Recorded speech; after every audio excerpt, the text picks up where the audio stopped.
ක්‍රියාපොත කියවීම 21 වෙනි පරිච්ඡේදය. මිලතසේ සිට තීරට ගමන. අපි ඔවුන්ගෙන් වෙන්ව නැවෙන් පිටත් වී කෙලින්ම ගොස් කොස්ටද පසුවදා රොදස්ටද එතනින් පතරටද ආවෙමු. එහිදී පෙනීකයට යන්නා වූ නැවක් සම්භව එහි නැගී පිටත් වනෙමුව. අප කුප්‍රස පෙන්ව විට ඒක වමට හැර සිරියාවට ගොස් තීරහිදී ගොඩ බැස්සෙමුව. මක්නිසාද එහි බඩු ගොඩ බාන්න තිබුණේය. ගෝලයන් සොයාගෙන එහි සද්දවසක් සිටියමුව. යෙරුසලමට යන්නට එපායයි ඔවුහු ආත්මයණන් වහන්සේ කරණ කොටගෙන පාවුල්ට කීවෝය. නමුත් ඒ දවස් ගත වූ විට පිටත්ව අපේ ගමන ගියමුව. අප නුවරින් පිටවන තුරු ඔවුහු සියල්ලෝ තමුන්ගේ භාර්යාවන් හා දරුවන් සමග අප කැටුව ආවෝය. අපි වෙරලෙහි දනින් හිඳ යාඥා කොට එකිනෙකාට සුභාචාර කොට නැවට නැගුණෙමුව. නමුත් ඔවුහු තමුන්ගේ නිවාසවලට හැරී ගියෝය. කයිසාරියට ගමන. අපි තීර්සිට විත්න් අපේ මුහුදු ගමන නිමකොට තොලිමයිසයට පැමිණියමුව. එහිදී සහෝදරයන්ට ආචාර කොට ඔවුන් සමග දවසක් නැවතී සිටියමුව. පසුවදා අපි පිටත්ව කයිසාරියට ඇවිත් සද්දනාගෙන් එක්කෙනෙකු වූ එවැන්ජලිස්ට් පිලිප්ගේ ගෙට පැමිණ ඔහු සමග නැවතී සිටියමුව. ප්‍රොපේත වාක්‍ය කියන්නා වූ කන්‍යා දූවරු 4 දෙනෙක් ඔහුට සිටියෝය. බොහෝ දවස් අප එහි නැවතුණු අතර අගබස් නම් එක් අනාගත වක්තු කෙනෙක් යුදයෙන් ඇවිත් අප වෙතට පැමිණ පාවුල්ගේ ඉඟපටිය රැගෙන තමාගේම අත්පා බැඳගෙන යුදෙවරු මේ ඉඟපටිය අයිති වූ මනුස්සයා යෙරුසලමේදී මේ ආකාරයෙන් බැඳ අන්‍ය ජාතීන්ගේ අත්වලට පාවා දෙන්නේ යයි ශුද්ධාත්මයන් වහන්සේ කියන සේක්කැයි කිවේය. අප මේ දේ ඇසූ කල අප සහ ඒ ස්ථානයේ වැසියෝ යෙරුසලමට නොයන ලෙස ඔහුගෙන් උදක්ම ඉල්ලුවෝය. එවිට පාවුල් උත්තර දෙමින් නුඹලා කුමක් කරනවාද? අඬා මගේ හිත පලන්නේ මක් නිසාද? මම යෙරුසලමේදී ස්වාමී වූ යේසුස් වහන්සේගේ නාමය නිසා බඳිනු ලබන්නට පමණක් නොව මැරෙන්නටත් සෝදානම්ව සිටිමි කීවේ. ඔහු එකඟ නොවූ කල ස්වාමින් වහන්සේගේ කැමැත්ත වේවයි කියමින් අපි නැවතුණෙමුව. යෙරුසලමට පැමිණීම.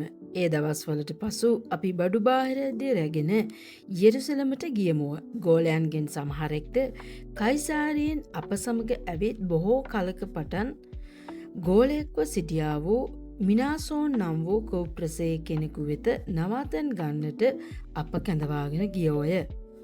සභාවේ වැඩිමහල්ලන් විසින් පිළිගැනීම ඔවුන්ගේ අවවාද පිට ප්‍රේරිත තැන භාරයක් වීම. අප යෙරුසලමට ආ කල සහෝදරයෝ සන්තෝෂයෙන් අප පිළිගත්තෝය. පසුවදා පාවුල් අප සමග යාකොබ් වෙතට ගියේය. සියලු වැඩිමහල්ලෝද එහි සිටියෝය. ඔහු ඔවුන්ට ආචාර කොට තමාගේ මෙහෙයෙන් දෙවියන් වහන්සේ අන්‍ය ජාතීන් අතරේ කෙරෙව්වා වූ කාරණා එකක් පාසා කියා දුන්නේය. ඔහු ඒ ආසා දෙවියන් වහන්සේට ප්‍රශංසා කළෝය. තවද ඔහුට කතාකොට සහෝදරය අදාහගත්තවුන් අතරේ යුදෙවරුන් කොපමණ දහස් ගණන් සිටිද්ද කියා නුබට පෙනෙන්නේය. ඔවුන් සියල්ලෝ ව්‍යවස්ථාව ගැන ජුවලිතව සිටිති. නුබ අන්‍ය ජාතීන් අතරේ සියලු යුදෙවරුන්ට තමුන්ගේ දරුවන් චර්මච්ඡේදනය කරන්නටවත් නියෝග පනවන්නටවත් එපාය කියමින් මෝසෙස් අත්හරින්නට උගන්වනවා යයි නුබ ගැන ඔවුන්ට දැනුම් දී තිබේ.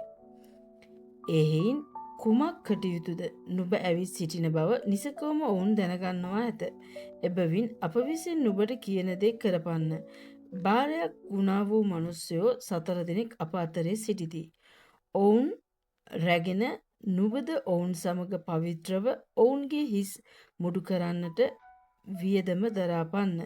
එවිට නුබ ගැන තමුන්ට ආරංචි වූ කාරණාවලින් එකක්වත් සැබෑ නොවන බවත් නුබම ව්‍යවස්ථාව රක්ෂා කරමින් හැසිරෙන බවත් සියල්ලන්ම දැනගන්නවා ඇත. නමුත් අදහගෙන සිටින අන්‍ය ජාතීන් ගැන නම් ඔවුන් රූපවලට පුදන ලද දෙයින්ද ලෙයින්ද බොටුව මිරිකා මැරූ සතුන්ගෙන්ද වේශ්‍යාකමින්ද වැළකී සිටින ලෙස අපි නියම කර ලියා ඇරියමුයි කීවෝය. එවිට පාවුල් ඒ මනුෂ්‍යයන් රැගෙන පසුවදා ඔවුන් සමග පවිත්‍ර වී දේව මාලිගාවට පැමිණ ඔවුන් එකිනෙකා උදෙසා පූජාවක් ඔප්පු කරනතුරු පවිත්‍රවීමේ දවස් සම්පූර්ණ කරන බව දැන්වෝය. මාලිගාවේ කෝලහලය පාවුල් අල්ලා ගනු ලැබීම. ඒ දවස් අද සම්පූර්ණ වෙන්න ලන් වූ කල ආසියාවෙන් ආවා වූ යුදෙව්වරු දේව මාලිගාවේදී ඔහු දැක මුළු සමූහයා කළඹා ඔහු පිට අත්හෙලා ඊශ්‍රායෙල් මනුස්සයනි උපකාර කරපල්ලා සෙනගටද ව්‍යවස්ථාවටද මේ ස්ථානයටද විරුද්ධව සියලු තැන්වල සියල්ලන්ට උගන්වන්න වූ මනුස්සයා මොහුය. එපමණකුත් නොව ග්‍රීක්වරුන්ද දේව මාලිගාවට කැඳවාගෙන විත් ඔහු මේ ශුද්ධස්ථානය අපවිත්‍ර කළේයයි මුරගසා කීවෝය. මක්නිසාද එපිසේ වූ ත්‍රොපිමස් ඔහු සමග නුවර සිටිනවා ඔවුන් පළමුුවෙන් දැක තිබුණු බැවින් පාවුල් ඔහු දේව මාලිගාවට කැඳවාගෙන ගියේයයි ඔහු සිතුවෝය. එවිට මුළු නුවර කැළඹී සෙනග එකට දුවගෙන ඇවිත් පාවුල් අල්ලාගෙන මාලිගාවෙන් පිටතට ඇද්දෝය. එකෙනෙහිම දොරවල් වසන ලද්දේය. ඔවුන් ඔහු මරන්නට උත්සාහ කරමින් සිටින අතර මුළු යෙරුසලම වියවුල් වී යයි හේවා සමුදාවේ අධිපතියාට දන්වන ලද්දේය. ඔහු ඒවලේම හේවායන්ද සියයකට මුලාදැනින්ද රැගෙන ඔවුන් වෙතට දිව්වේය. ඔහු අධිපතියා සහේවායන් දැක පාවුල්ටත් තැලීමෙන් නැවතුනෝය. එවිට අධිපතියාලන්මි ඔහු අල්ලා දම්වැල් දෙකකින් බඳින්න අනකොට මොහු කවුද කුමක් කළේ දැයි විචාලේය. එවිට සමූහය අතරේ සමහරෙක් අනිකක්ද මොරගසා කීවෝය. ඒ කෝල්හලේ නිසා ඇත්ත දැනගන්නට ඔහුට බැරිවී ඔහු කොටුවට ගෙන යන්නට අනකළේය. පාවුල් එහි තිබුණු පඩිපෙළ පිටට පැමිණි කල සමූහයාගේ බලහත්කාරය නිසා හේවායන් විසින් ඔහු උසුලාගෙන යන්නට සිදුවිය. මක්නිසාද ඔහු නැතිකර පන්නේ ජන සමූහයා මොරගසමින් පස්සෙන් ගියෝය. පාවුල් කොටුව ඇතුළට ගෙන යනු ලබද්දී ඔබට වචනයක් කියන්නට මට අවසර ඇද්දැයි ඔහු අධිපතියාගෙන් ඇසුවේ. එවිට ඔහු නුබට ග්‍රීක් භාෂාව පුළුවන්ද? එසේනම් මේ දවස්වලට පළමුුවෙන් කැරලිගස්වා මිනිමරන්නන් 4,000ක් වනයට ගෙන ගියා වූ මිසරයා නුබ නොවේදැයි ඇසුවේය. නමුත් පාවුල් මමනං කීර්තිමත් නුවරක් වන කිලිකියේ තාර්සිසි යුදෙවෙක්ය. සෙනගට කතා කරන්නට මට අවසර දෙනමින් ඔබගෙන් ඉල්ලමී කීවේය. ඔහු අවසර දුන් කල පාවුල් පඩිපෙළ මත්තේ සිට සෙනගට අතින් සංඥා කළේය. මහත් නිශ්ශබ්දයක් වූ කල ඔහු හේබ්‍රව් භාෂාවෙන් කතා කරමින් ක්‍රියාපොත කියවීම 22 වනි පරිච්ඡේදය. යුදෙව්වරුන්ට ප්‍රේරිත තැනගේ උත්තර දීමේ කතාව. සහෝදරයනි පියවරුනි මා දැන් නුබලාට කියන්නා වූ මාගේ විත්තිය අසාපල්ලයි කීවේය. ඔහු හේබ්‍රව් භාෂාවෙන් තමුන්ට කතා කරන බව ඇසූ විට ඔහු වඩාම නිශ්ශබ්දව සිටියෝය. ඔහු කතාකොට මම කිලිකියේ තාර්සිසි උපන් යුදෙව්වෙකය.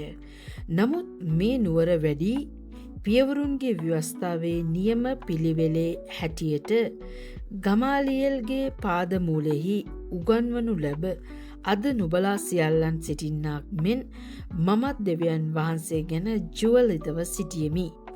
පුරුෂයන්ද ස්ත්‍රීන්ද බැඳ හිරගෙවල්වලට බාර දෙමින් මරණය දක්වා මේ ලබ්ධි මාර්ගයට පීඩා කෙළමි. ඒ ගැන උත්තම පූජකයාද වැඩිමහල්ලන්ගේ මුළු සභාවද මට සාක්ෂි දරති. ඔවුන්ගෙනුත් සහෝදරයන්ට ලියුම් ලබාගෙන දමස්කේ සිටි අයටත් දඬුවම් කරන පිණිස ඔවුන් බැඳ යෙරුසලමට ගෙනෙන්නට එතනට ගමන් කෙළෙමි. තවද මා ගමන් කරමින් දමස්කයට ලන් වූ කල ඉරමුදුන් වේලාව පමණදී හදිසියෙන් අහසින් මහත් ආලෝකයක් මා වටකර බැබළුනේය. මම බිම වැටුනෙමි. එවිට සාවුල් සාවුල් නුඹ මට පීඩා කරන්නේ මක් නිසාදයි මට කියන හඬක් ඇසුනේය. මම උත්තර දෙමින් ස්වාමීනි ඔබ කවුදයි ඇසුවිමි. උන්වහන්සේද මම නම් නුඹ පීඩා කරන්නා වූ නාසරීය යේසුස් යයි මට කීසේක. මා සමග සිටි අය ආලෝකයේ දුටුවෝය. නමුත් මට කතා කළ තැනන් වහන්සේගේ හඬ ඔවුන්ට ඇසුනේ නැත. මමද ස්වාමිනී මම මක්කරම්දැයි ඇසුවමි. ස්වාමින් වහන්සේ මට කතාකොට නැගිට දමස්කයට පලයන්න. නුබ විසින් කරන්නට නියම කරන තිබෙන සියල්ල එහිදී නුබට කියනු ලබේ යයි කීසේක. යාලෝකයේ තේජස නිසා මගේ ඇස් නොපෙනී ගිය කල මා සමග සිටියවුන් විසින් මගේ අත අල්ලා ගෙන යනු ලබ දමස්කයට පැමිණියමි. එවිට ව්‍යවස්ථාවේ ප්‍රකාරයට භක්තිවන්ත වූ එහි වසන සියලු යුදෙව්වරුන් විසින් යහපත් කෙනෙක් යැයි කියන ලද්දා වූ අනනියස් නම් මනුෂ්‍යෙක් මා වෙත ඇවිත් මා ළඟ සිට සහෝදර වූ සාවුල් පෙනීම ලබා පන්නැයි මට කිවේය. මමද ඒ පැයදීම ඔහු දෙස බැලුමි. ඔහු කතාකොට අපේ පියවරුන්ගේ දෙවියන් වහන්සේ තමන් වහන්සේගේ කැමැත්ත දැනගන්නට ධර්මිෂ්ඨ තැනන් වහන්සේව දකින්නටත් උන්වහන්සේගේ මුකයෙන් හඬක් අසන්නටත් නුබව නියම කළ සේක. මක්නිසාද නුබ ඇසූ දුටූ දේගෙන සියලු මනුෂ්‍යයන්ට නුබ උන්වහන්සේ උදෙසා සාක්ෂිකාරයෙක් වන්නේය. ඉදින් ප්‍රමාද වෙන්නේ මක් නිසාද නැගිට උන්වහන්සේගේ නාමයට යාඥා කරමින් බෞතිස්මය ලැබ නුබේ පව් සෝදා දමාපන්නයි කීවේය. තවද මම යෙරුසලමට නැවත ඇවිත් දේව මාලිගාවේ යාඥා කරමින් සිටියේදී මුර්ජා වුනිමි. එවිට උන්වහන්සේ මට දර්ශනය වී නුබ ප්‍රමාද නොවී ඉක්මනින් යෙරුසලමෙන් ඵලයන්න. මක් නිසාද මා ගැන නුබේ සාක්ෂිය ඔහු පිළි නොගන්නෝයැයි මට කීසේක. එකල මම කතාකොට ස්වාමිනී ඔබ කෙරෙහි ඇදහුවන් මා විසින් හිරගෙවල දමා සියලු සිනගෝගවලදී ඔවුන්ට තැලූ බව ඔවුහුම දනිති. ඔබගේ සාක්ෂිකාර වූ ස්තේපන්ගේ ලේ වැගිරි වූ කල මමත් ළඟ සිට ඊට එකඟ වෙමින් ඔහු මැරූවන්ගේ වස්ත්‍ර ප්‍රවේශම් කළමි කීවෙමි. එවිට උන්වහන්සේ මට කතාකොට පිටත්ව යන්න. මක් නිසාද මම නුබ මෙයින් බොහෝ ඈතට අන්‍ය ජාතීන් වෙතට යවන්නෙමි කීසේකැයි කිවේය. රෝම නාගරිකයෙකු වීමේ වාසිය කියා සිටීම. ඔහු මේ වචනය දක්වා ඔහුට ඇහුම්කම් දුන්නෝය. එවිට ඔහු ශබ්දනගා මෙබඳු මනුෂ්‍යයා පොළවෙන් අහක් කරන්න.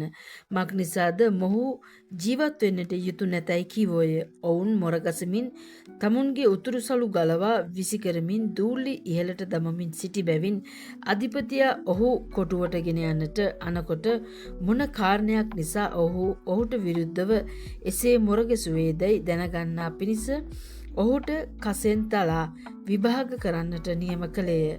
නමුත් ඔවුන් පටිවලින් ඔහුව බැන්ද විට පාවුල් කතාකොට රෝමයෙකු මනුස්සයෙකු විනිශ්චය නොකොට ඔහුට කසයෙන් තලන්නට නුබලාට අවසර තිබේදැයි ළඟ සිටියා වූ සියකට මුලාදෑනියාට කීවේය. සියකට මුලාදෑනියා එය අසා අධිපතියා ළඟට ගොස් ඔබ මක් කරන්නට යනවාද මේ මනුෂ්‍යයා රෝමයෙක් යැයි කීවේය. එවිට අධිපතිය ඇවිත් නුබ රෝමයෙක්ද කියා මට කියාපන්නේ ඔහුට කීවේය. එසේය ඔහු කීවේය. අධිපතියා උත්තර දෙමින් මම බොහෝ මිලදී මේ නාගරිකත්වය ලබාගතිමි කීවේය. පාවුල්ද මම රෝමයෙක්ව උපන්නෙමි කීවේය. එබැවින් ඔහු විභාග කරන්නට සිටි අය එවෙලේම ඔහු වෙතින් අහක්ව ගියෝය.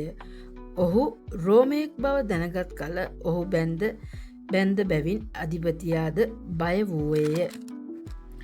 යුදෙව් මන්ත්‍රණ සභාව ඉදිරිපිට සිටීම. පසුවදා හෙතම යුදෙව්වරු මොන කාරණයක් ගැන ඔහුට වැරදි තබන්නත්දැයි හරියාකාර දැනගන්නට කැමැතිව ඔහු මුදා නායක පූජකයන්ට සහ මුළු මන්ත්‍රණ සභාවට රැස්වෙන්නට අනකොට පාවුල් ගෙනවිත් ඔවුන් ඉදිරියේ සිටෙව්වේය.